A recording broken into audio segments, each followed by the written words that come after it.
Good evening, everyone. This is Dr. Mona Tahlak, President of the OBGYN Society at Emirates Medical Association.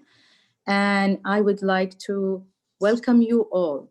A very warm welcome on this Friday evening to attend our first webinar on many series actually to come.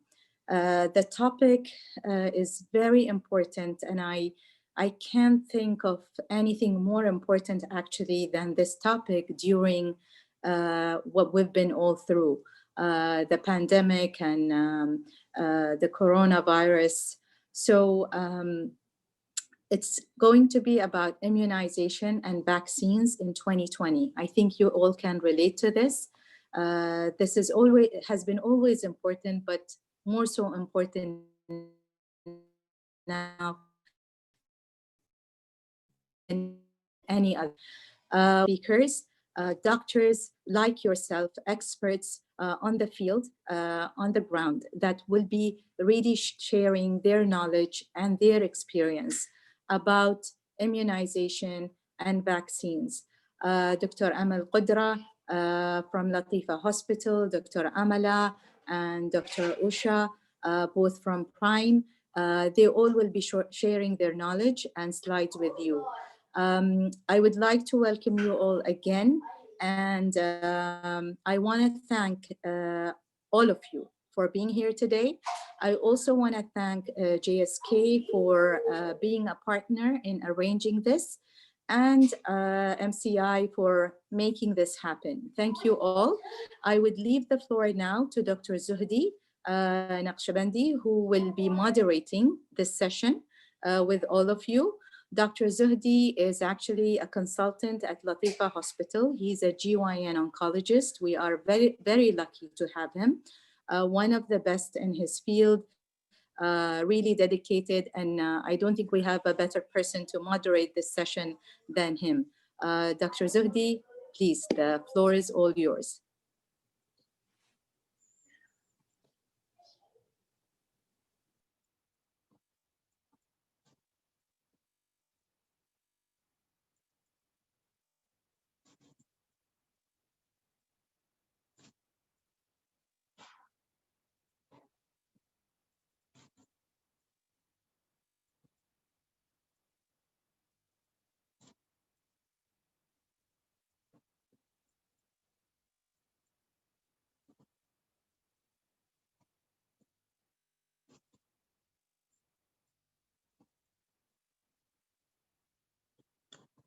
Assalamu alaikum, everybody. Welcome to this webinar about immunization and vaccines in 2020. I will be sharing these sessions, and I'm honored to be that. And thank you, Dr. Mona, for the introduction. Basically, we are going to start with Dr. Amal Al-Qudra. Dr. Amal Qudra is going to have a talk about the principles of immunization and vaccine preventable diseases. This is her title. Dr. Mona is the head of the OBGYN department in Latifa Hospital, Dubai, and the consultant OB Gyne. And she had her certificate as Arab board certificate from the UAE. She will give us the talk and we will go from there. Please, if you have any questions, put them in the Q&A chat box. We will review it all after all presentations finish. And I hope you enjoy the presentations. Dr. Amal, please start. Hello, good evening, everybody. It's nice and it's my pleasure speaking to you today about the principle of immunization and vaccination in pregnancy. This is a very important topic which we all obstetricians and gynecologists, we need it, especially for a pregnant woman, to avoid a lot of exposure of diseases and of infections during pregnancy. Why we have to think about immunization during pregnancy and vaccination? It's to know the types of vaccinations and their examples and how we can administer them. To understand the link between autism and vaccinations, which is a hot topic sometimes between a lot of candidates, especially patients. To know the risks and benefits of maternal immunization, and to know which vaccines are recommended and which vaccines are not recommended and contraindicated in pregnancy. To know which vaccines should be given before pregnancy, during pregnancy, and after pregnancy. To know which vaccines can be given during breastfeeding.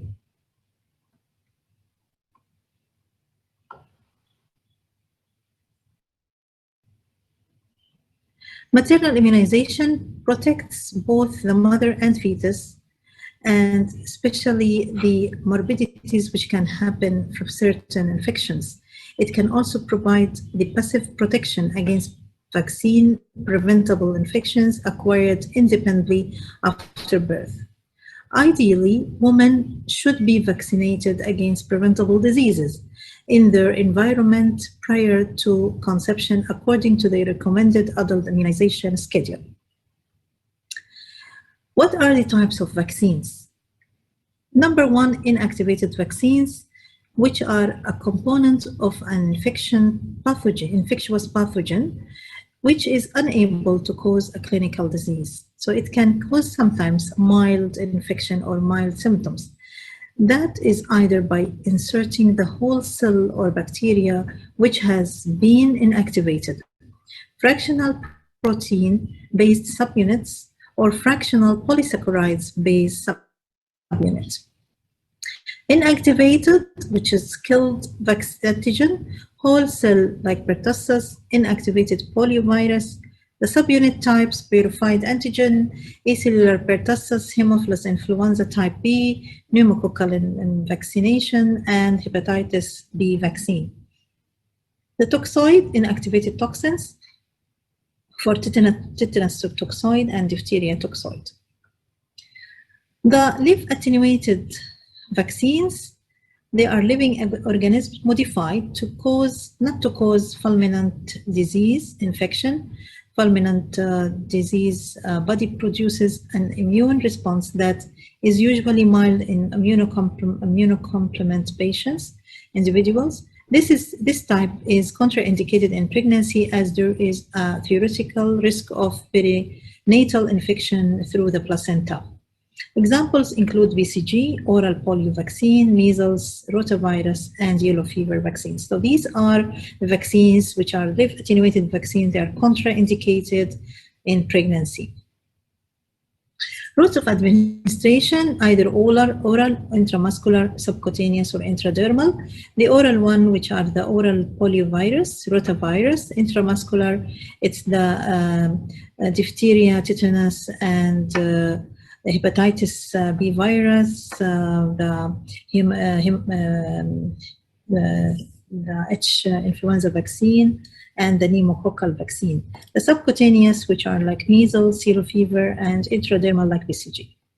General recommendations, benefits of vaccinating pregnant women is always outweigh potential risks when the likelihood exposure is high, when infection would pose a risk on both mother or fetus, and when the vaccine is unlikely to cause harm.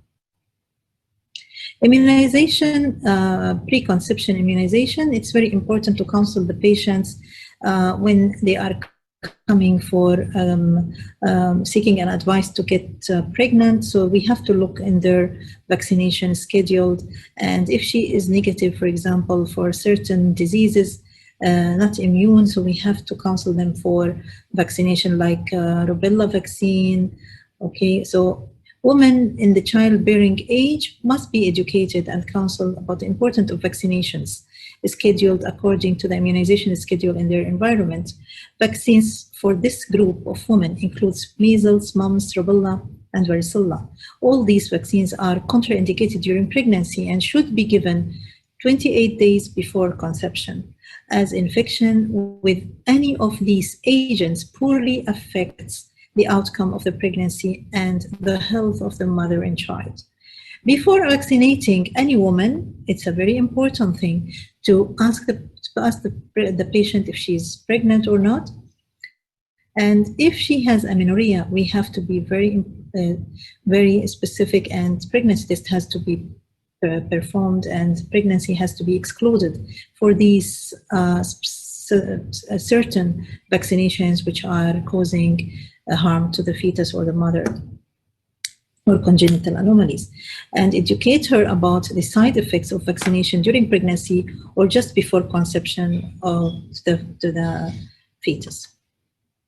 Immunization during pregnancy minimize the risk of exposure to infection by avoiding traveling to high-risk locations, vaccinating family members according to the situation of the place, maintaining excellent hygiene by practicing correct hand washing techniques, using clean water and cooking food adequately. So patients who are traveling to certain areas where there is an endemic problems or infections, we have to educate them about even the hygiene and about hand washing techniques, using clean water and cooking food adequately. Antenatal screening for rubella, varicella, and hepatitis B surface antigen is in every pregnancy is recommended. If the woman is hepatitis B surface antigen positive, the infant which will be born should have received hepatitis B immunoglobulin and hepatitis vaccine as well. Risk and benefits of maternal immunization. There is theoretically risk of live attenuated vaccine on fetus. This is very important. The benefit is prevent or diminish the effect of the disease in the pregnant woman, passive protection against vaccine preventable infections acquired independently after birth of the infant, improved maternal and neonatal and obstetric outcome, improved healthcare system. This is a very important topic, and I have been asked so many times from patients, from friends, from a lot of people in the community about vaccine and autism. And I saw recently a lot of mothers who are really thinking not to give their babies or their children the vaccine. Why? Because autism, they think that vaccine has some relation with autism. Here is one of the studies which are dealt with vaccination and autism. One vaccine ingredient that has been studied, which is called thimerosal, mercury-based preservative vaccine of a multi-dose vial. They were using it for anti-contamination of multi-dose of vials of vaccine. Research has done and not caused, they prove it that it is not causing autism. In fact, 2004 scientific review by the IOM concluded that the evidence of favors rejection of a causal relationship between thimerosal containing vaccines and autism. Since 2003, there have been 9 CDC funded or conducted studies that have found no link between thimerosal containing vaccines and autism, as well as no link between the measles, mumps, and rubella vaccine and autism in children.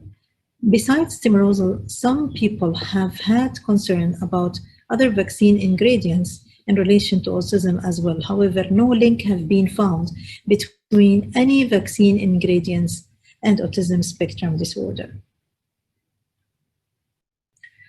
Vaccine recommended by CDC, it is the routine one, hepatitis A, hepatitis B, human papillomavirus, and influenza, and the general recommendations to use in pregnant women. Of course, these are the vaccines which are not recommended except the influenza vaccine.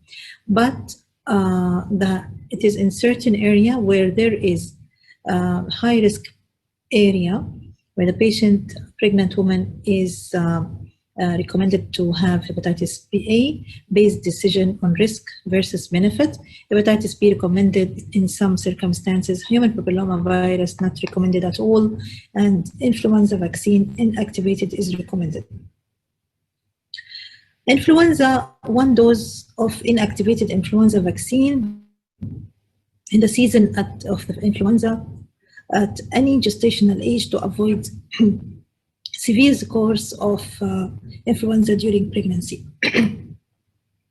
Live attenuated influenza vaccine is contraindicated in pregnancy. Indicated in pregnant women with high risk or risk factors. Hepatitis A, 2 scheduled doses, hepatitis B, 3 scheduled doses, pneumococcal 1 dose, meningococcal 1 dose, yellow fever 1 dose, cholera 1 dose after exposure, anthrax 3 scheduled doses after exposure, polio 1 dose, rabies 3 scheduled doses. We will now mention about the situations where we can give these type of vaccines, although in normal circumstances they are not recommended at all and they are contraindicated. Vaccines for circumstances: hepatitis A vaccine if traveling to developing countries and individual with a human hepatitis A virus, some receiving clotting factors, some exposed to biological specimens. Hepatitis B vaccine if the woman has had more than one sexual partner during the past 6 months, or if she had been evaluated or treated for sexual transmitted diseases, or if she had recently or currently an IV drug user and had a hepatitis B surface antigen positive sexual partner. One of these circumstances, then we can offer the patient the hepatitis B vaccine. When we can give pneumococcal vaccine, for women with a heart, lung, diabetes, or sickle diseases, or women who are smokers. There is limited data regarding typhoid and human papillomavirus vaccinations during pregnancy and are considered contraindicated. Immunization after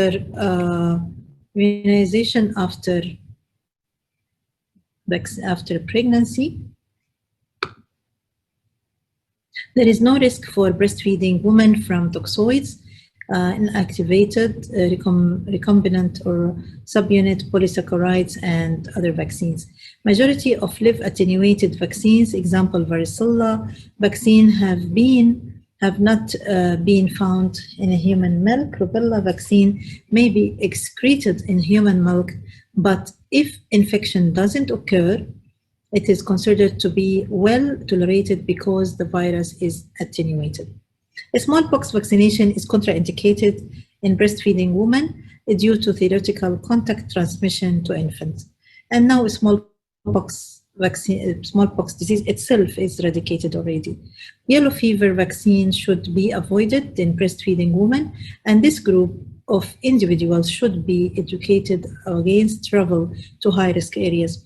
If travel cannot be avoided, these women should be vaccinated as benefit outweighs the risks. Women should wait 4 weeks before conceiving after receiving a dose of yellow fever vaccine.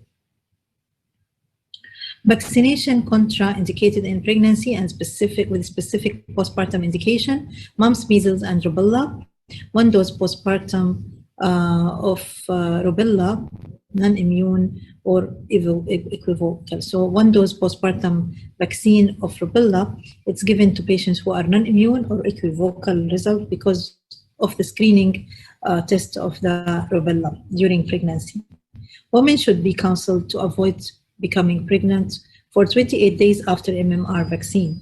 If the vaccine is inadvertently administered to a pregnant woman or a pregnancy occurs within 28 days of vaccination, she should be counseled about the theoretical risk of the fetus.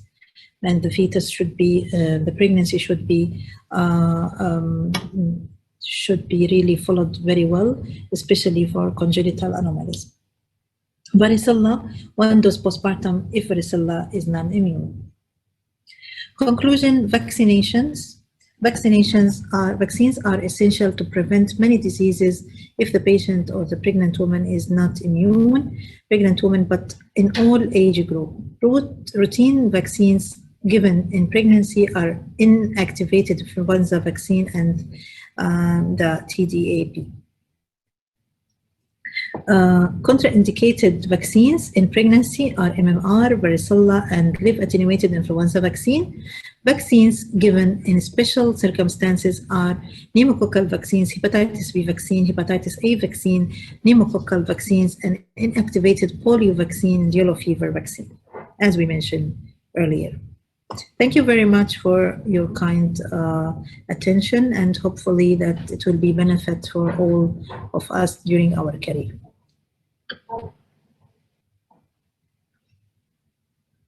And Center of Disease Control and Prevention vaccine, and from July 2020, it's all recent. The Centers of Disease Control and Prevention measles for healthcare professionals. Okay, and hopefully we are to reach vaccination for Corona, hopefully very soon, COVID-19. And wishing you all the best, my colleagues, ladies and gentlemen, and to be safe and to be helpful to all our pregnant women. I believe as we are in Latifa Hospital, I believe we are following the protocol for educating and counseling patients for vaccination, especially for influenza vaccine. We are really enhancing and giving all the patients at any age of gestation influenza vaccine, and even patients are really getting benefit of it. Thank you very much. Thank you very much, Dr. Amal, for this nice and concise presentation. If you please have any questions for Dr. Amal, please write it in the Q&A, and we'll be happy to address them to the speakers after we finish all the presentations. I would like now to introduce the second speaker for today. We have with us Dr. Amala Nazaret. She's a specialist in OB Gyne in Prime Healthcare Hospital in Dubai, UAE. She's going to talk to you about the scientific background and the concept of immunization during pregnancy. Hope you enjoy it. And Dr. Amala, please start the presentation.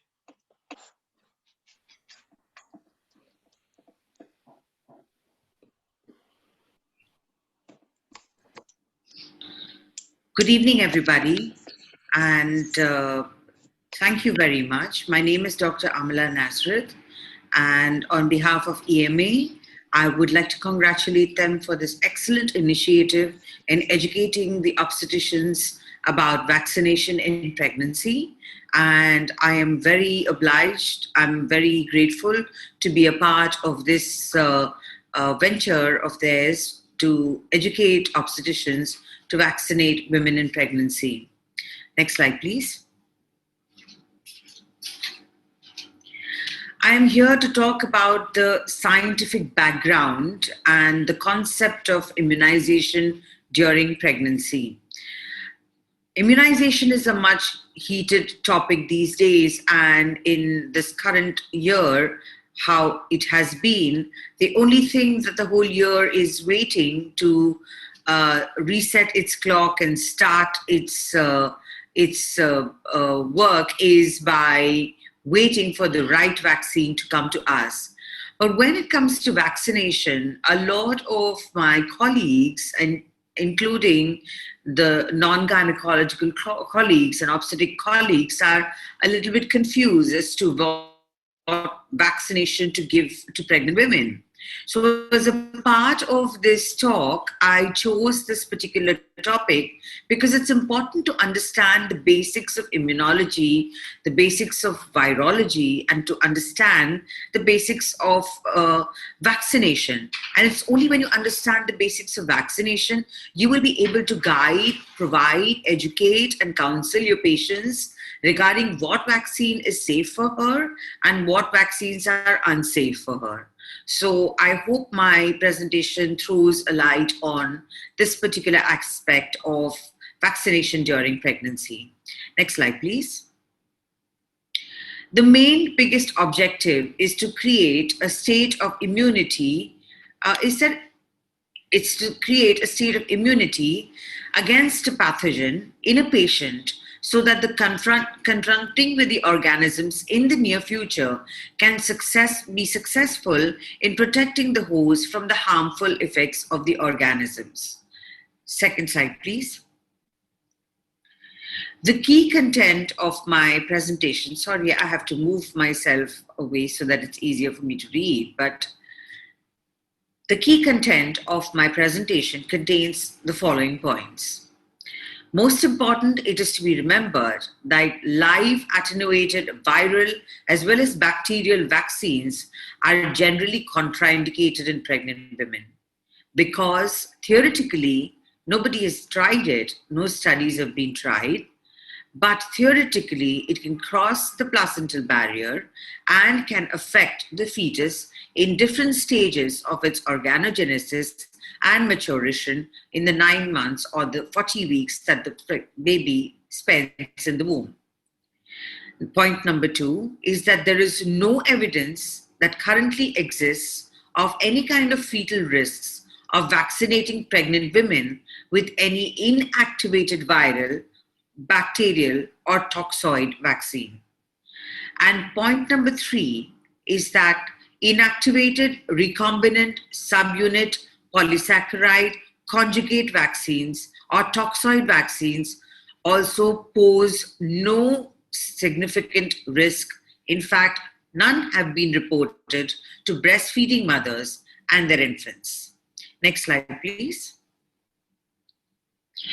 The learning objectives of this talk is obviously to provide a scientific overview of vaccination in pregnancy, to make the obstetrician aware what vaccines are safe, what vaccines will cause deleterious effect on the fetus and should be avoided, and what vaccines could be used in special circumstances for special cases. It is also to provide the healthcare professional the right confidence to discuss and offer vaccinations with to the pregnant patients. And also, this presentation will give a quick reference guide to safety indications, contraindications, and safety of pregnant women as a whole when you administer a particular vaccine. Next slide, please. My talk also has some ethical issues, and I wanted to bring this slide forward because it is important to discuss or to understand certain ethical issues, because our practice of medicine believes majorly on ethics and how ethically important it is to use a pregnant woman as a vehicle to administer immunity to the unborn fetus. The unborn fetus has rights in our part of the world, and the person to decide the betterment of the unborn fetus is the mother and her father and her partner, who is the father of the child. Once you educate the parents about the positive effects of the vaccination to the mother and child, to the mother and the father, you have to offer them an option to choose that particular option. It does not lie with you. So an option has to be provided to the pregnant woman whether she would like to go ahead with the vaccination, knowing fully well all the risks and complications associated with the vaccine and future risks associated with the vaccine. Second debatable issue ethically is that should compulsory vaccination of healthcare professionals be taken place, or whether it is ethically debatable. I personally feel that if you are vaccinated, you don't become a medium or a carrier of different diseases that you can easily pass on to the patients. So ethically, is it correct to vaccinate or compulsorily vaccinate healthcare workers? I believe that healthcare workers should take the responsibility of vaccinating themselves first so that they don't transfer during their healthcare services any kind of viral or bacterial pathogens to the patient. So they have to be in touch and be completely abreast with the latest vaccination schedules. Next slide, please.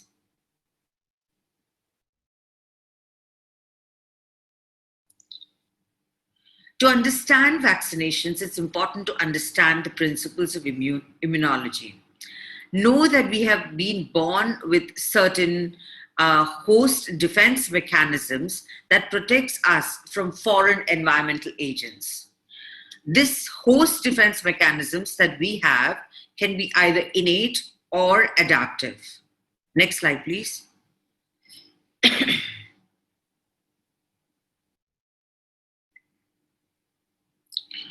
Now, innate immunity, it is also called as natural or native immunity, and it refers to those mechanisms that the individual is naturally born with.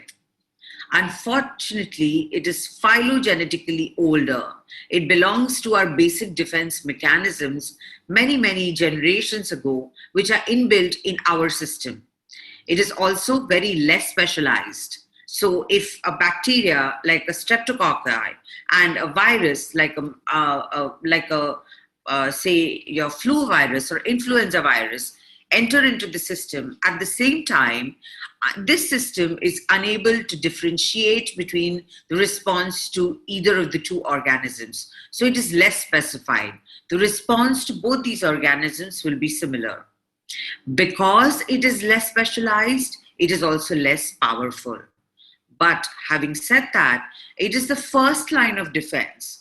And the whole principle of immunology uses this particular sentence or principle, which is the first line of defense, to create antibodies in your system against specific pathogens.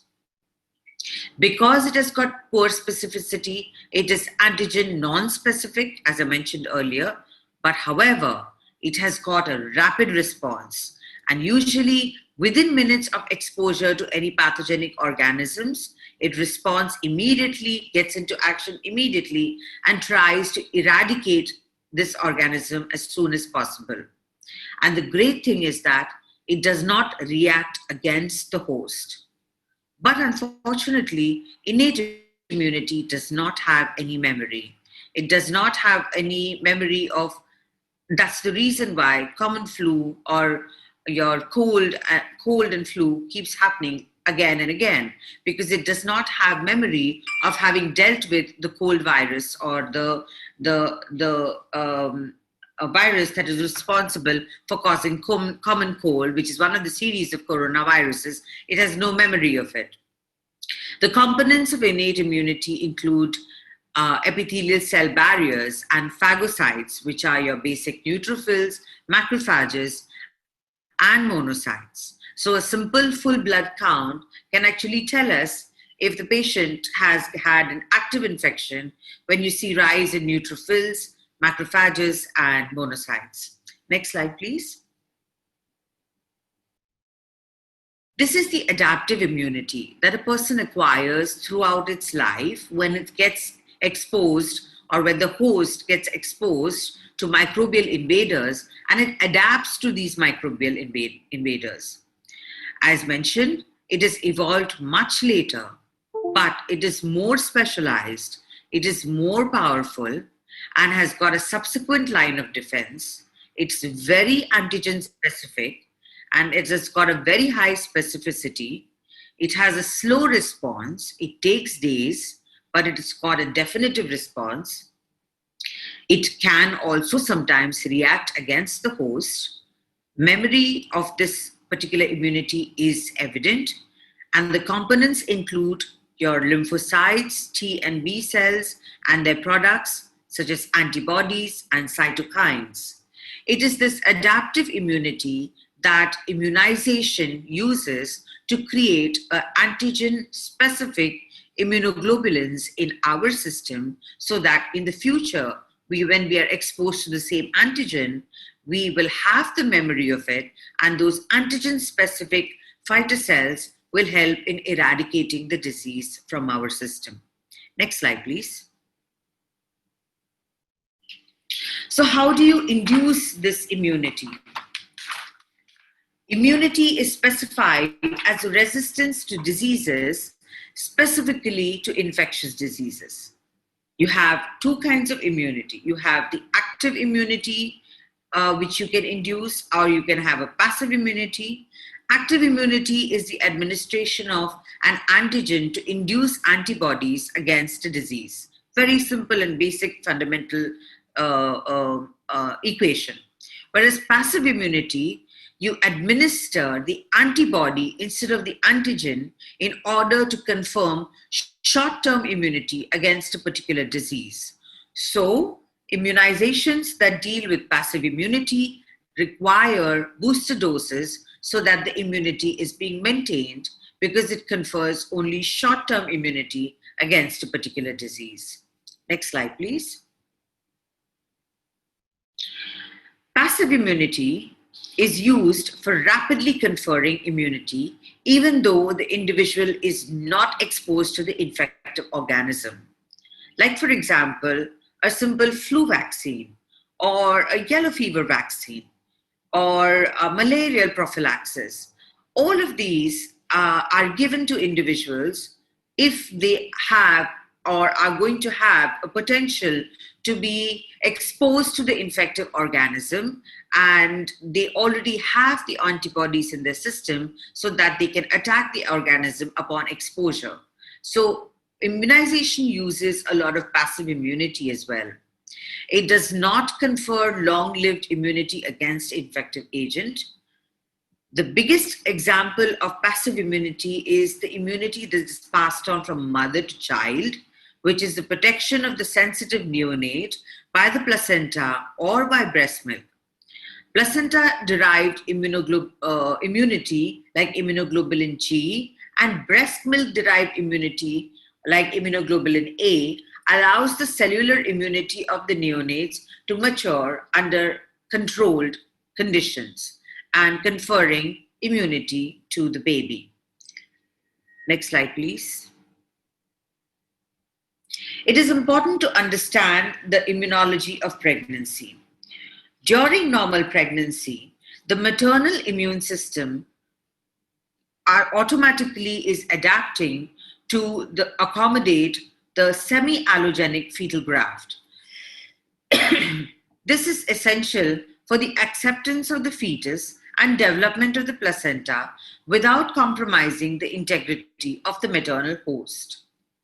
Nevertheless, this modulation of the maternal immune system is generally not believed to cause any substantial difference in the immune response to vaccination. Next slide, please. As already mentioned before, vaccination is a process of stimulating protective immunity against a particular microbe, viral or bacterial, by exposure to non-pathogenic forms or components of the microbe. Vaccine is a biological preparation that introduces immunity to a particular disease.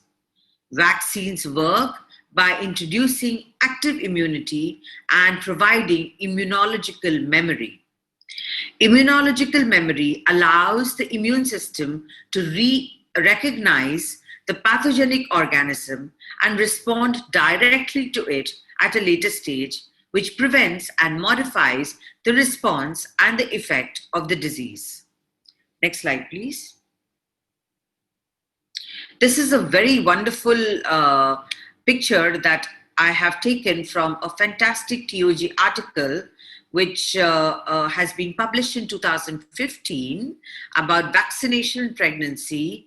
And it is very clear cut in this diagram, which is mentioned that if you have a pathogen which is going to threaten a host life, host being human life, this pathogen, if we want to induce any immunity or active immunity in the host against further exposure to this pathogen, it can either go through a process of attenuation and cause attenuated pathogen, which is the live pathogen, which injected into the body can evoke an active response, or it can be inactivated and become a dead pathogen, and dead pathogen can cause, or killed vaccines as we call them, can evoke a response in the patient. You also have subunits which can be used. These subunit vaccines contain DNA subunits or RNA subunits of viral vaccines, of viral pathogens that can be prepared into vaccines, and it can be administered to the patient. Or you have small fractionization procedure undertaken where you fractionate the pathogen into small pathogenic subunits which are safe and can be administered to the host in order to evoke a immunological response. Next slide, please. Sorry, I have to keep dancing around the screen. So to understand, now that we've understood what kind of vaccines and variables of vaccines are available in the market to protect our patients, it is important to understand principles of vaccination in pregnancy. They're very clear. Most important is, ideally, preconceptually, a woman has to be vaccinated prior to becoming pregnant. So it has to become an important tool of discussion in your pre-pregnancy counseling. We need to find out if the woman is vaccinated with flu vaccine. Does she have adequate amount of coverage of the quadrivalent flu vaccine, which should be offered preconceptionally to women? Specialized cases like women with sickle cell disease or women who are congenitally asplenic or have undergone splenectomies, they stand an increased risk of developing severe infections, because the biggest job of spleen is to eliminate the phagocytosed pathogens in our system. When a pathogenic organism enters into our system, the phagocytes envelop the organism and destroy that organism, and the clearance of that organism is done by spleen. Also, it contributes in organogenesis, genesis of various of these phagocytes and red blood cells. When the spleen is absent, the patient becomes susceptible to several infections, especially streptococcal infection, Neisseria meningitidis infection, pneumococcal infection, and also Haemophilus influenza. Such patients need to be made sure prior to conception, at least 3 months, they have been vaccinated with the pneumococcal vaccine, the streptococcal, the meningococcal vaccine, and the influenza vaccine. So ideally, a woman should be vaccinated for preventable diseases before she gets pregnant. When immunization is offered in pregnancy, remember, my dear friends, benefits must always outweigh the risks. Toxoids, inactivated virus vaccines, and immunoglobulin preparations, which I discussed before, are generally considered safe, and there are no reported risks with these preparations. Despite the above, it is safer to vaccinate the women second trimester onwards. Guidelines advocate that offer vaccination to women between 28 weeks to 37 weeks of their gestation, primarily because administered vaccines before this time period can interfere with the organogenesis and the development of the fetus. So it is preferable that towards the end of the second trimester, these vaccinations are offered so that it does not interfere with the organogenesis and cause harmful effects to the fetus. Next slide, please. Again, I'm going to move to the top of the screen. I'm sorry, I'm doing a little bit of a dance for you here, but I want to highlight the difference between the different vaccines that are used these days, categorically separated by being a live vaccine or a kill vaccine. Live vaccine generally requires a single booster. It is less stable. It induces humoral and cell-mediated immunity.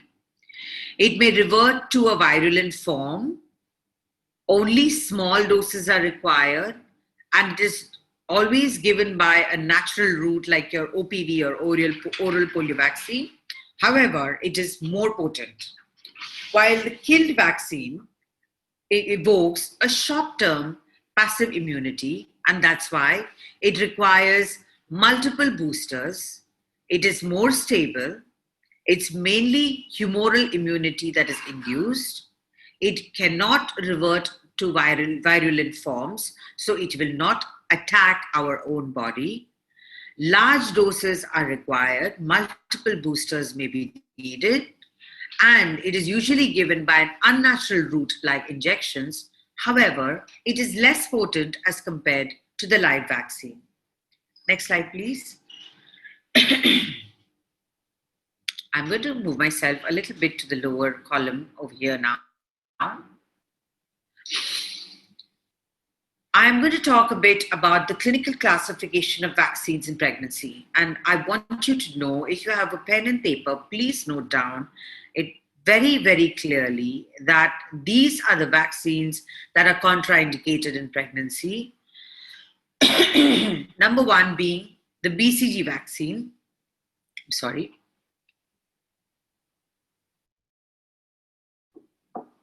The mumps, measles, and rubella vaccine, varicella vaccine, human papillomavirus vaccine. I'm going to discuss a few of them in a little bit of detail.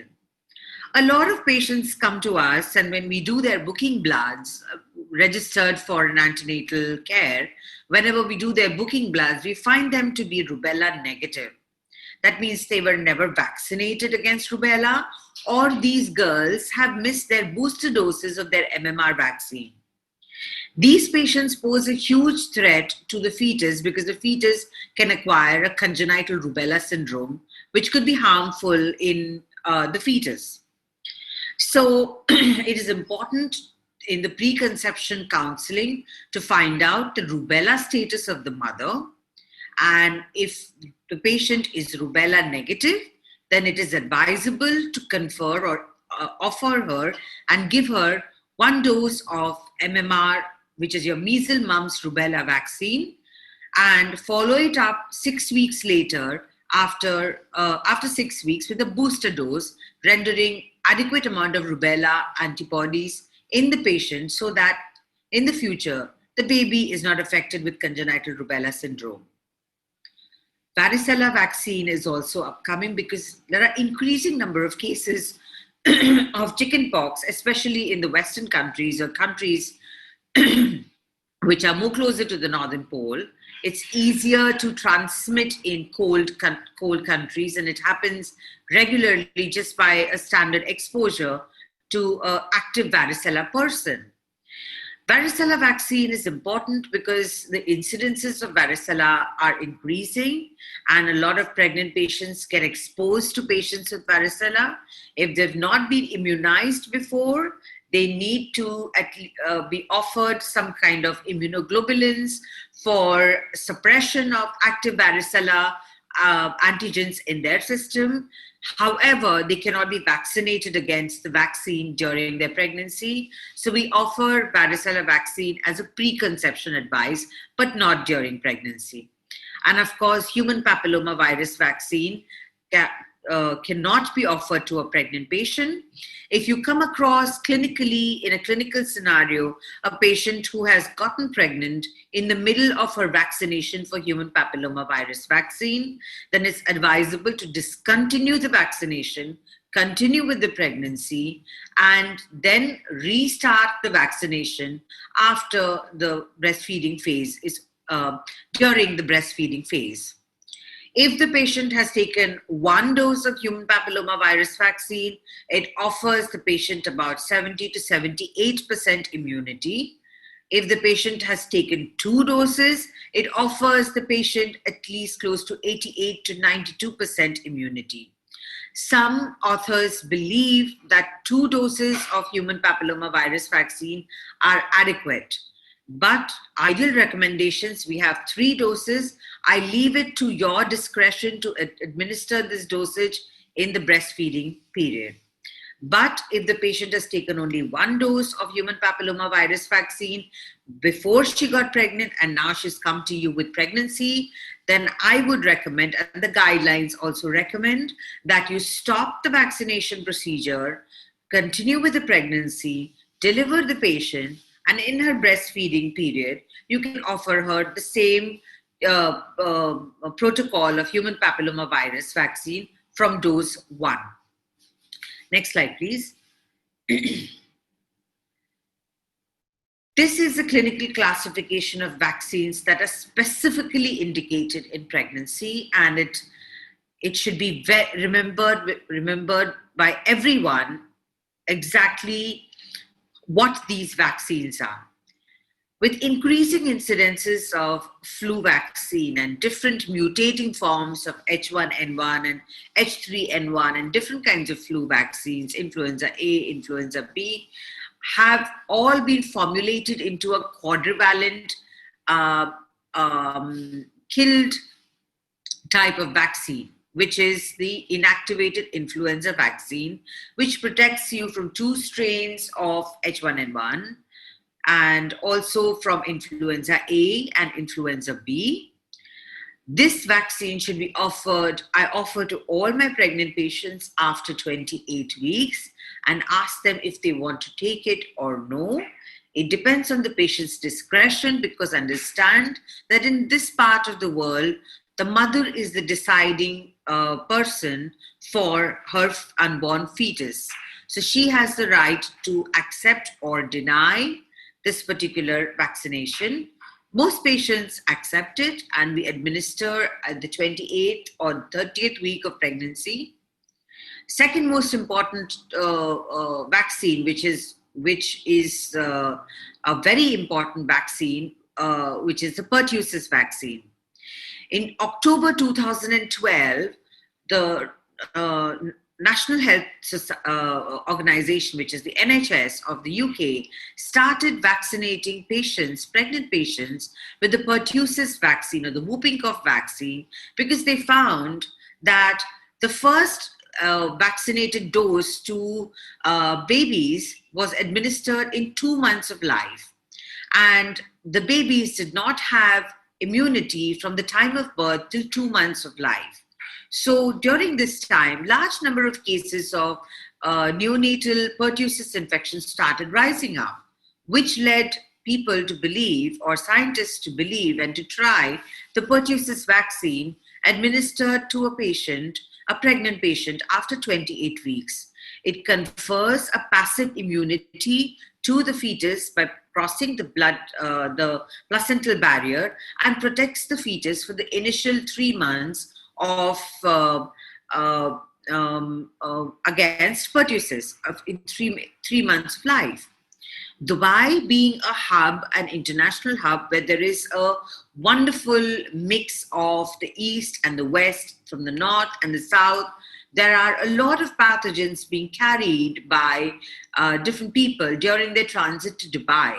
So it is very important to educate the patient the importance and the need of administering the pertussis vaccine.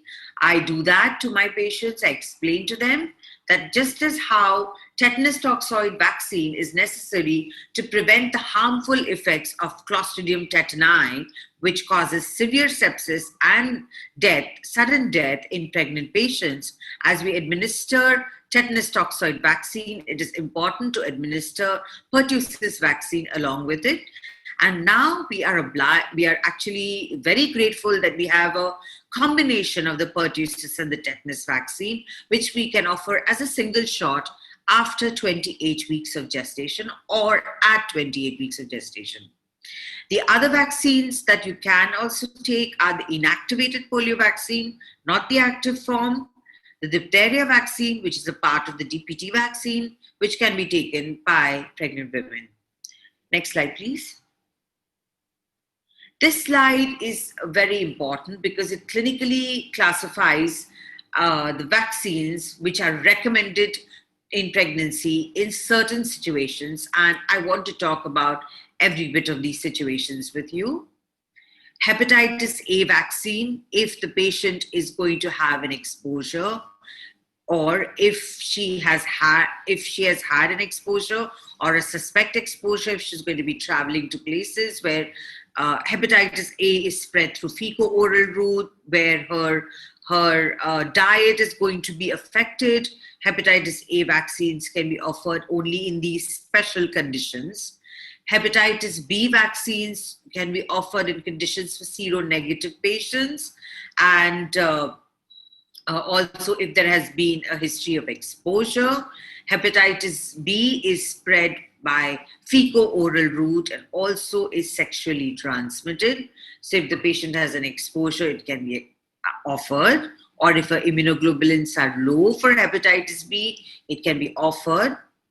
But remember, all of these vaccines that are present in front of you, the entire list, the patients should be offered vaccination only in the beginning of the 3rd trimester, not before 28 weeks. Then, as I mentioned to you before, patients who are congenitally asplenic, or they don't have any spleen functions, or they have been splenectomized, or have undergone treatment for sickle cell disease, these patients pose a high risk of developing infections of Haemophilus influenza, group B streptococcus, Neisseria meningitis, streptococcal pneumoniae. These pathogens can easily affect them and cause secondary sepsis and lead to very harmful effects both on the mother and the child. So if you get a patient where there is a spleen absent physiologically or pathologically, you have to counsel the patient and talk to the patient about getting 3 things. Number 1, penicillin injections to control group B streptococcus infection. Number 2, meningococcal vaccine if she's been vaccinated before or no, at least 5 years before or no. If not, offer vaccination at 28 weeks to prevent meningococcal infections. Number 3 is your pneumococcal vaccine to prevent complications with pneumococcal vaccine. Offer these 3 vaccines to the patients between 28 to 37 weeks. Ideally, between 20 to 32 weeks is ideal. In special circumstances, if the patient has been exposed to a dog bite from an unvaccinated or non-immunized dog, then rabies vaccine can be administered to the patient. If there is a fear of typhoid vaccines can be administered to this patient, or a suspicion of exposure to salmonellosis, typhoid vaccines can be administered. And last but not the least, Dubai being like a transit hub for a lot of people traveling from the east to the west and the west to the east, the significant amount of people that do travel to African countries where yellow fever is endemic. As much as possible, if you can counsel the patient to prevent travel to this malaria endemic and yellow fever endemic countries, it would be great. But if travel is inevitable, then yellow fever vaccine is a must for these patients, again, between the 28th to the 32nd week of gestation. Next slide, please. Now that we've addressed the issues of pregnancy, come breastfeeding. Breastfeeding is, I am going to move myself to another corner of the slide, dancing away. So breastfeeding is a relatively safe zone for an obstetrician to administer vaccines. Viral vaccines, both inactivated and live, administered during lactation, do not affect the safety of the breastfeeding for both mother as well as infants. For lactating mothers, inactivated recombinant, subunit, polysaccharide, conjugated, and toxoid vaccines pose absolutely no health risks. Breastfeeding does not affect the efficacy and safety of the vaccines. in the beginning of the talk, I did mention to you about rubella negative mothers. Now, by the grace of God, if everything works out well and she's got a healthy pregnancy and everything is sorted, it is important during your antenatal counseling sessions and important to implement this during breastfeeding. You offer a rubella negative mother one dose of MMR within 1 week of delivery and a booster dose after 6 weeks of delivery to ensure that she has adequate amount of rubella immunoglobulin G for her next pregnancy to prevent her from developing congenital rubella syndrome. So breastfeeding is the best time to vaccinate the mothers on MMR vaccine. Next slide, please. This is the important postpartum advice that you would give. I think I have discussed these two already, but I will just reiterate it. So it's important that all of us remember this as a take-home message.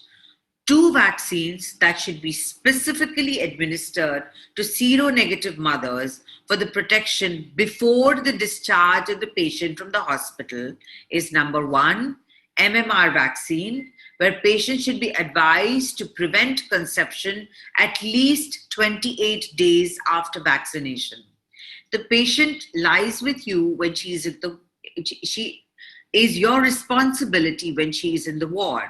So it's important to explain to her before she leaves the ward or she leaves your hospital when she could be easily lost to follow up.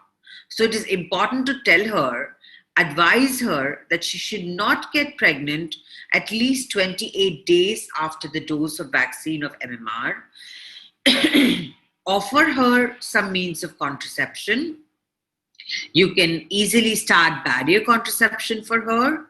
You could start easily progesterone-only pills for this patient immediately postpartum, or you could start her on oral contraceptive pills at least 21 days after the postpartum period, after the birth of the baby, or you can advise her about intrauterine devices, which is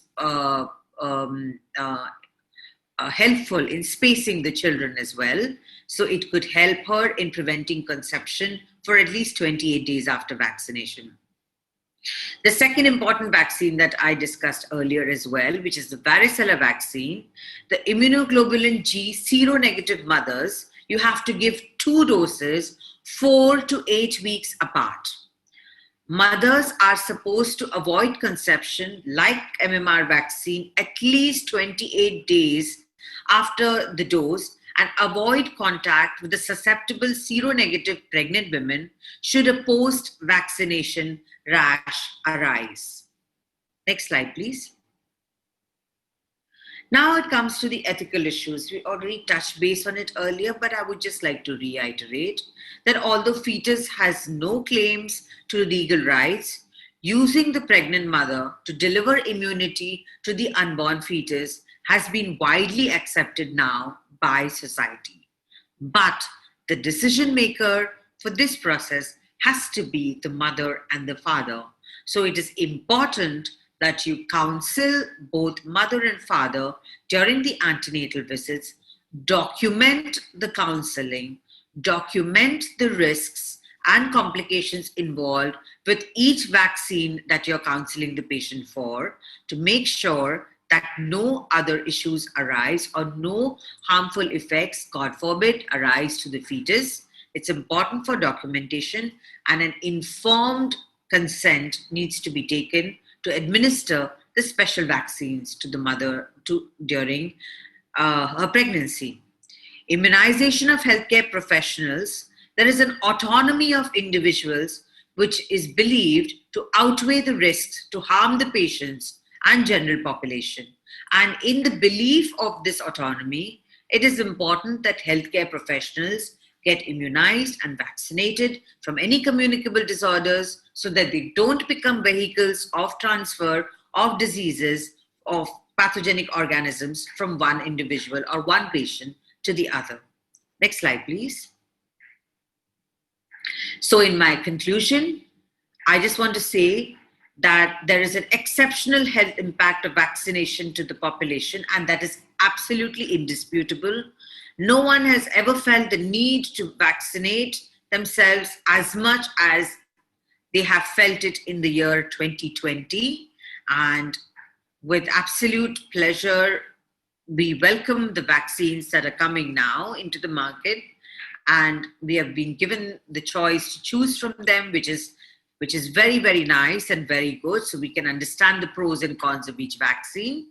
But as caregivers for pregnant women, and obstetricians are put at a unique position to improve health outcomes related to vaccine preventable diseases in pregnant population and their neonates. An urgent pressing need for consolidated and robust national guidance for vaccination in pregnancy in order to avoid comprehensive antenatal care to pregnant patients is an absolute must. So next slide, please. So I hope you have benefited from the presentation that I have provided and are in a better position to counsel your patient in the correct way. Next slide, please.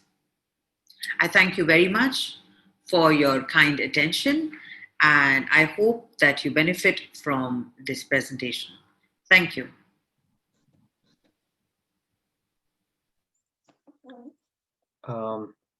Thank you, Dr. Amala, for this extensive review about the principles of immunization in pregnancy. We are moving on with our sessions. Just a small note here. We have the presentation live on YouTube and the channel of MCI Middle East. So anybody who couldn't register to our presentations, he can go to the YouTube and he can see it live there in the YouTube channel of MCI Middle East. I would like to introduce our third speaker for today. That is Dr. Tarakar Usha Karim, a consultant OB-GYN in Prime Hospital in Dubai, UAE. And she will give us a talk about the maternal immunization with the Tdap vaccines. And that also hopefully will answer some of the questions that came about these vaccines in the Q&A sessions. Please, Doctora, you can start. Hi everyone, I'm Dr. Usha Kiran, one of the consultants at Prime Hospital, Dubai. I will be speaking to you about maternal immunization regarding the Tdap vaccine today.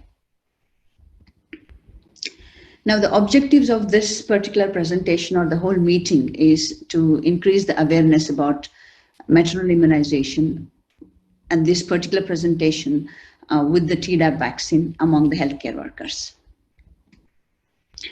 This is the overview of my presentation. I'll go through a little bit about the history and why we should be actually looking at maternal immunization for Tdap vaccine, the basic principles involved in this vaccination and the safety aspects of it, the barriers that we come across in terms of introducing this vaccine to the patients, and something called case approach, which helps us to actually deal with these barriers.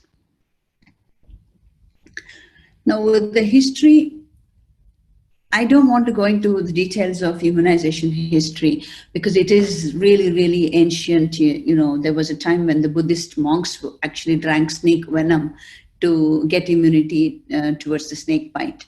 I won't go into details of that ancient history. All I want to mention, which is relevant to this particular topic, is that 1926 and 1948 mark the importance of diphtheria and pertussis vaccine being discovered. Coming to the maternal immunization, so as in 1940s and 1960s, tetanus and DPT was introduced for vaccination. But the main routine maternal immunization with the Tdap started in the UK in 2012, and it's been going on since then. The two vaccines which are recommended to be given during the pregnancy as a precaution and should be offered to all women are influenza and Tdap. The other vaccines in general, I'm sure the other presenters have spoken to you about, but these are the vaccines that we should be offering all our pregnant women to take during the pregnancy. Now comes the why. Now, as we all know, pregnancy and postpartum period has got an increased risk of infection, both to the mother and the baby. And as you can see from the picture in the slide here, tetanus is still actually endemic in certain parts of the world. And the CDC data shows that about 10 to 50,000 cases of pertussis are actually reported. Out of these approximate 50,000 cases in a year, you see about 2,000 odd babies which are being infected, which are less than 3 months old. And of course, these lead to death as well in the infants. Maternal immunization provides us this potential to protect the mother, fetus, and the infant, thereby reducing the morbidity and the mortality, and helps us to cover this window period where when the baby is born, but the baby has not received its immunization during the infant period. So before it develops its immunity, this maternal immunization actually helps us to cover that period where the baby is at actually highest risk. As you can see from the slide here shown, the line diagram shows the vaccination coverage with the tetanus. As the vaccination coverage increased, you can see in the bar diagram the number of deaths which are coming down, okay, the neonatal deaths because of the tetanus. So the maternal immunization really is very effective in reducing the neonatal deaths. How does the maternal immunization with this particular vaccine work? It's basically passive immunity. So the baby gets the IgG, which is being transferred from the mother through active placental transfer. This can happen from 13 weeks onwards and maximum in the last trimester. What are the principles of this vaccination? Now, the benefits obviously outweigh the risks. There are hardly any risks involved with the Tdap vaccination. Baby gets passive immunization, so there is no risk to the baby as such, okay, no adverse events. It avoids, at the same time, the importance of principle of avoiding these diseases is to avoid exposure. And I will talk to you a little bit about cocooning, about how, you create a cocoon around the baby and the mother to prevent further infection. Now, Tdap vaccine, as we all know, contains tetanus toxoid, reduced diphtheria toxoid, and the acellular pertussis. Irrespective of the previous pregnancy, whether they've received or not, each pregnancy we should give a single dose between 27 to 36 weeks. We can give it a bit earlier as well.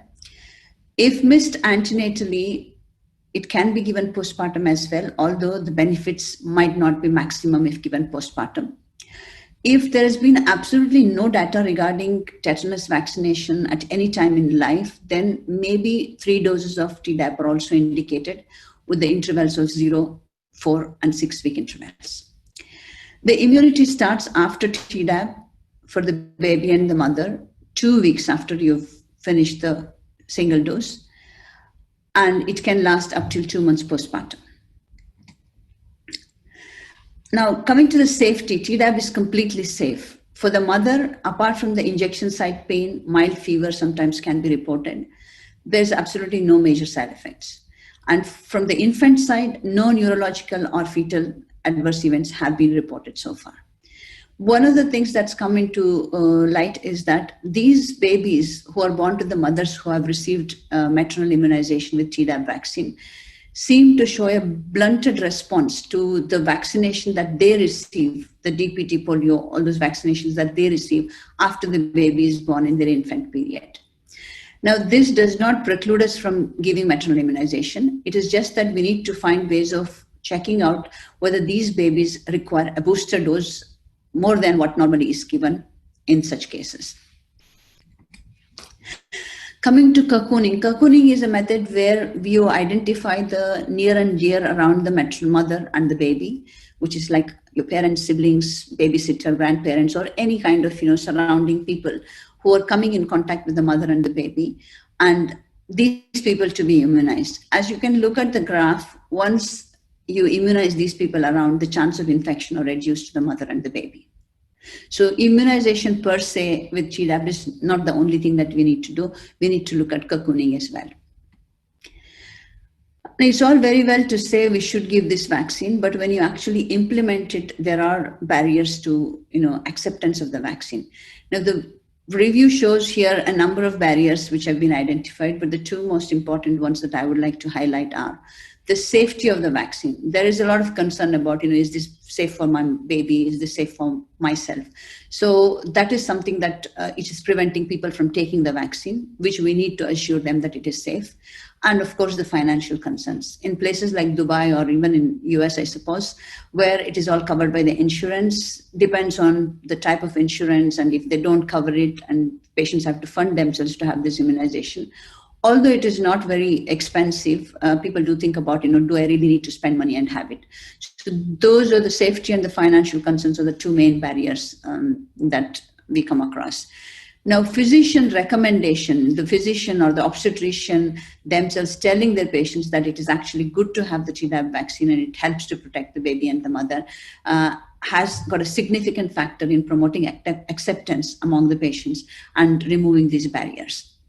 So we all should strive hard to influence our patients and make them understand that it is something that is a requirement for the baby and the mother. For that purpose, there's something called a case approach. As you can see, the mnemonic itself starts off with the case letters. Corroborate, acknowledge, and answer the concerns and reach a common agreement with the patient. And then describe about what knowledge you have gained and expertise regarding the particular vaccine. And then talk about what exactly the evidence, the science says, and how to relate and explain that to the patient as to why they require. So I'll just give you an example. I'll just read through the slides so that you understand what I'm saying.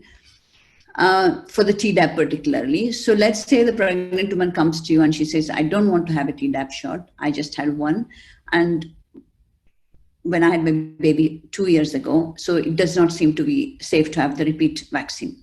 So as a clinician, what do I say? I say to the patient, yes, I agree you're worried about your baby and I don't want you to, bring any harm to your baby. I also have wondered about the frequency of getting the Tdap during every pregnancy because we used to say only one Tdap before. So this is basically your acknowledging what the patient is saying. And then you talk about, that's the about me. I read the recommendation that was published and I understand the reasoning behind this. And then you talk about the science. In the science, you explain to the patient about, how pertussis can be most severe in patients who are in infants who have not had vaccinations, and how it can lead to increased number of deaths in the infant period less than 3 months, and how you have learned that by giving the vaccination, how you can reduce this number of deaths and the morbidity and mortality, and also explain about how the antibodies, if previous pregnancy we have already given the Tdap, the antibodies go down within 1 year, so they're not of much use for the next pregnancy, and hence the repeat dose of Tdap in every pregnancy. So after you've explained all this, then you kind of eventually advise the patient saying, protecting your baby against pertussis is in the first couple of months is so important that I genuinely recommend this for your baby. If you take it, it's going to be protective to your baby. So you kind of finalize saying that this is what you recommend. I think this kind of approach helps, which I'm sure we are all doing it and explaining this, but it's kind of helps to give us a very structured way of doing this one. Thank you very much. I hope this presentation was useful.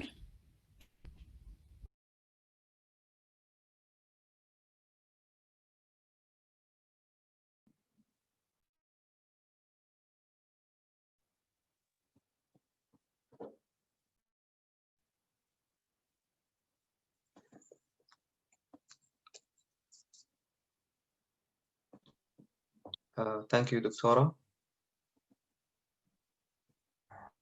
I would like to have the question and answers be revealed in this webinar. We have been receiving some questions and some have been answered during the live talk. There was some questions here that we need to address. And this one is for Dr. Amal Qudra in particular, because she's from Latifa Hospital. And the question was saying that what is the guidelines in Latifa Hospital in regards to Tdap and influenza vaccine for pregnant ladies? Dr. Amal? Yes. Hi, thank you for this question. Actually, we are enhancing and we are educating and counseling our patients for influenza vaccine mainly. And usually we are giving them after the first trimester. So from the second trimester, as Dr. Amala also mentioned in her talk, that but we can give it anytime in the pregnancy. The guidelines say so. But in our protocol, we are enhancing and we are providing this vaccine. Regarding the PTD, we are not giving actually because we don't have an outbreak actually for pertussis and for these infections in UAE. Unless the patient is traveling, we have another education and another counseling for the patient. But in our hospital, we don't precise on the pertussis vaccine, the PTD. Only the influenza vaccine, the living attenuated vaccine.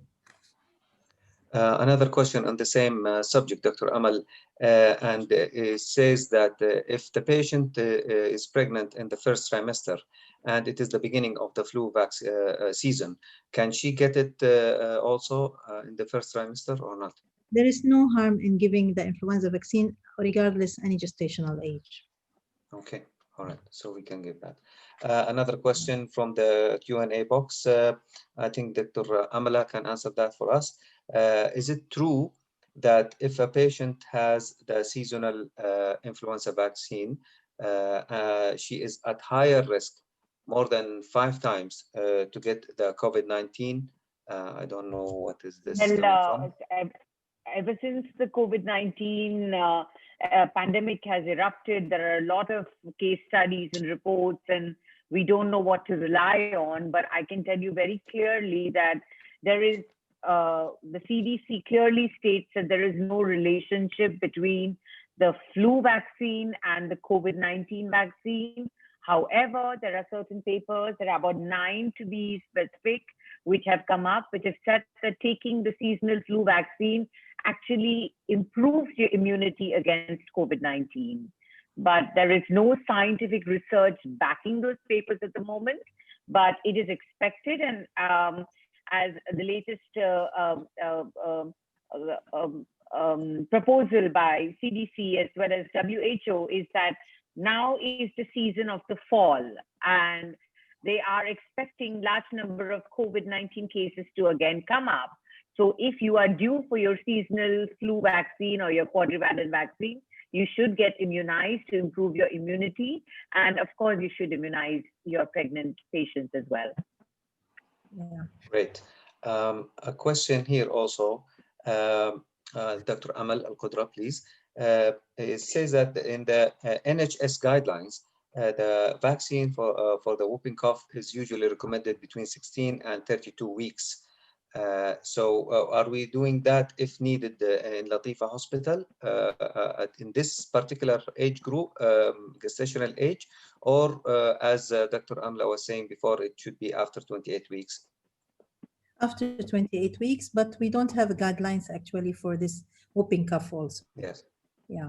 No, Dr. Amala, would you like to yes, I just please. would like to add one small thing is that I think they started vaccinating pregnant women in the October of 2012 when they started seeing the large number of cases in the NHS in the UK, where large number of deaths, close to about 50,000 deaths were reported that year itself of newborn neonates before 2 months of age died of whooping cough. So the whooping cough immunity lasts for about 1 year only, and it is advisable to give it in the 3rd trimester, primarily in the interest of the baby, so that the baby receives passive immunoglobulins that will carry it to the first dosage of DPT that it receives in the 2nd month of life. So the first 2 months, the baby is protected against pertussis, and it's better to give it as per the guidelines, as per the RCOG guidelines and the scientific clinical paper released in 2015 about vaccination and pregnancy. It should be ideally between 28 weeks to 37 weeks. That is the time to take the vaccine. Okay. All right. Dr. Amal, question, please. The UAE recommendation for screening for varicella is indicating that we should do it as needed. How about in pregnancy to see if there is immunity for varicella? For varicella virus, only if the patient is having contact with the varicella positive patients, or if she Yes. has rash or something, we are screening, but not it's for every patient. Yeah, Okay. only if it's indicated. Yeah. All right. Dr. Amala, a question, please, for you. If a patient has already vaccinated for tetanus, and then she is now pregnant and she had a trauma necessitating to have ideally a tetanus vaccine, but she had it already before, what are the recommendations in these cases? It depends on how before, what is the before? What is the time period that you've had it before? Let's say Now, in the earlier, last, before pregnancy, what they meant in the question, I think. Okay. So if it's Yes. before pregnancy, if she's had it immediately before conceiving, the validity of the tetanus toxoid vaccine is 1 year. So she can go 1 year without taking the tetanus toxoid vaccine. And I believe there was one other question also that said that in UAE, we follow such strict guidelines about maintaining strict asepsis while delivering the patient. So why would you require a tetanus injection? But Yes. we also encounter patients who get fully dilated and deliver in taxi cabs or even in buses, and where there is no where there is no sepsis. So in order to prevent any untoward incidents like this, it would be preferable to give the Tdap vaccine, which is a combination of tetanus and pertussis together at 28 weeks. Okay, all right. With regards to the acceptance of the patient in general for the idea of vaccination, because Dr. Amal represents the government hospital in Latifa, and Dr. Amala is representing the private hospitals in Dubai, can we get feedback about how the patient accept the advice and the recommendation, let's say with regard for the influenza vaccine in pregnancy? Start with Dr. Amal, please. Give us the government hospital patients Yes. response, if you would like. Yeah, actually, we don't face problem when we are counseling the patients and advising patients, especially when we mention to them the importance of the vaccine, and it has no risk value on the fetus and on the mother, and it will provide immunity during pregnancy to the mother and the fetus also once the fetus is born. So they accept, usually they trust us and they accept, and we do not face a problem if we are enhancing or we are advising them so they are getting the vaccine. I don't know, Dr. Amala, you can add something from the private sector? No, I don't think we get any refusal when we tell them very clearly that the pertussis and the Tdap vaccine basically and influenza vaccines are both subunit vaccines. So on their own, the organism is inactive. It needs macromolecules and proteins to be bound together to form a subunit to induce immunity in the body. So it doesn't act against the host. So if it's safe for the mother and the baby, they are more than happy to take it. And especially with such communicable diseases going around, they are very readily accepting it. I don't think there is an issue with private sector as well. Dr. Amala, also because of the working in the private section, how about insurance company coverage to such vaccines during pregnancy?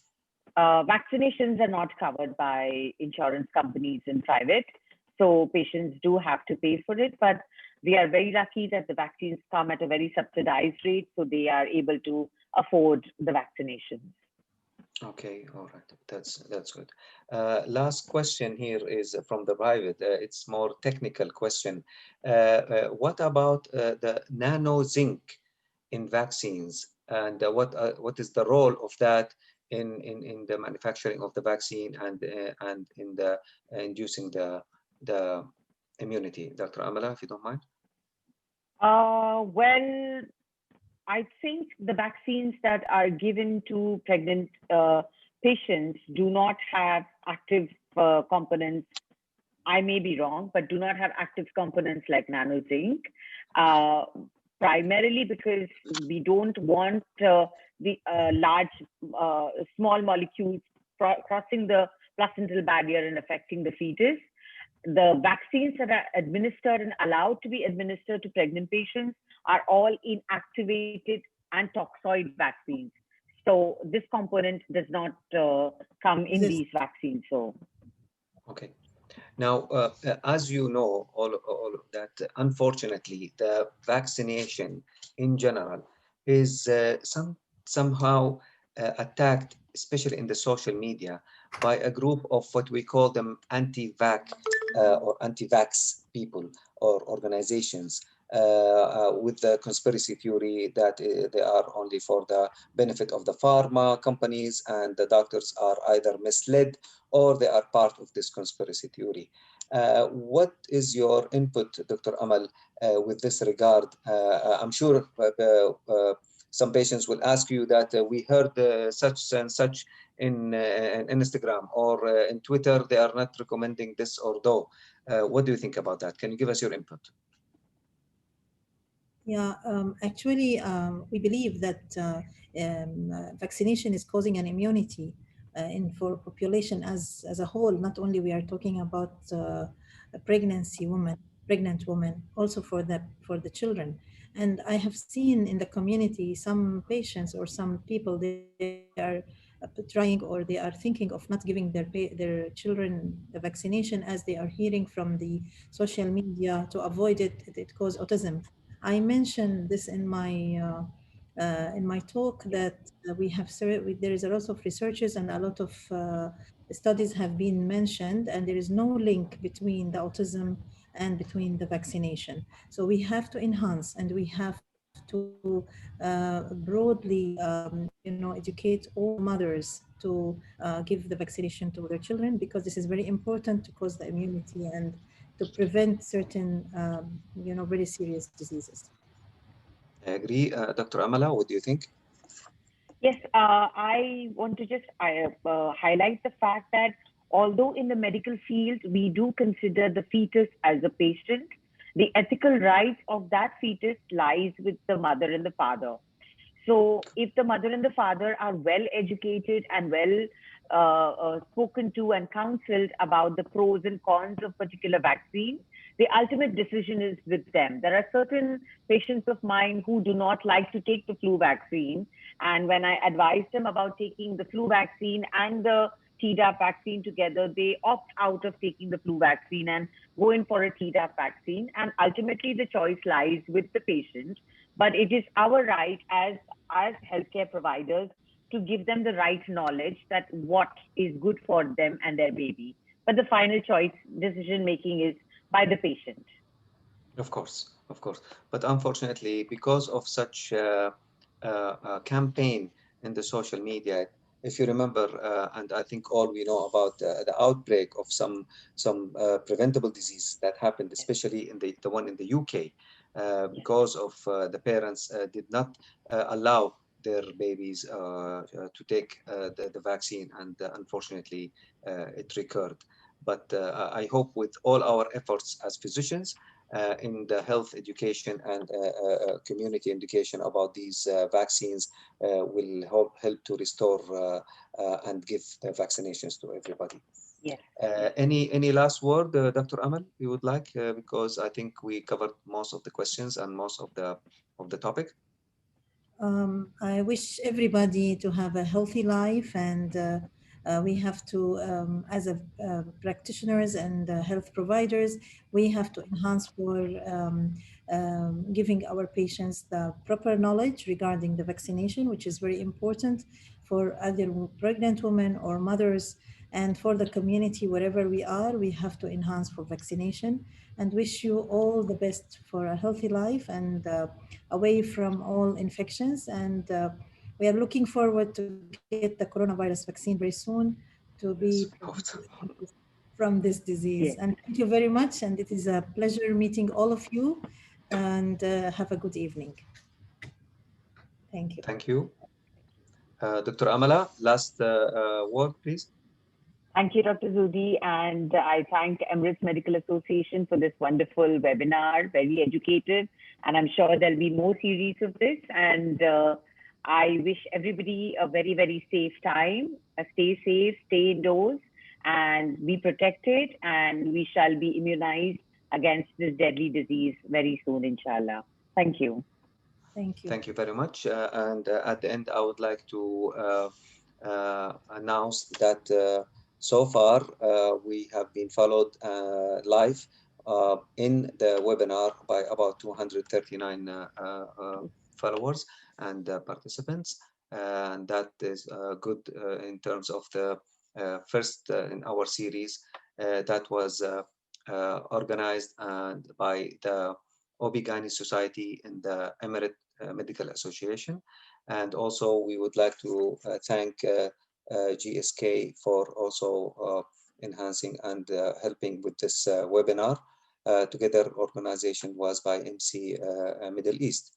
This webinar is going to be accounted for CMA hours of 1.5, accredited by the Ministry of Health in the Emirates.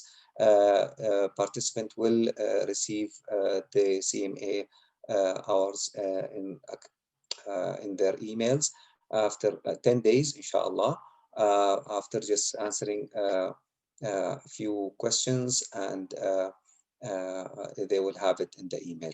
So on behalf of everybody, I thank you for your follow-up and for your patience staying all this in the webinar, and expect more webinars to come in many series, and I hope it will be beneficial for everybody.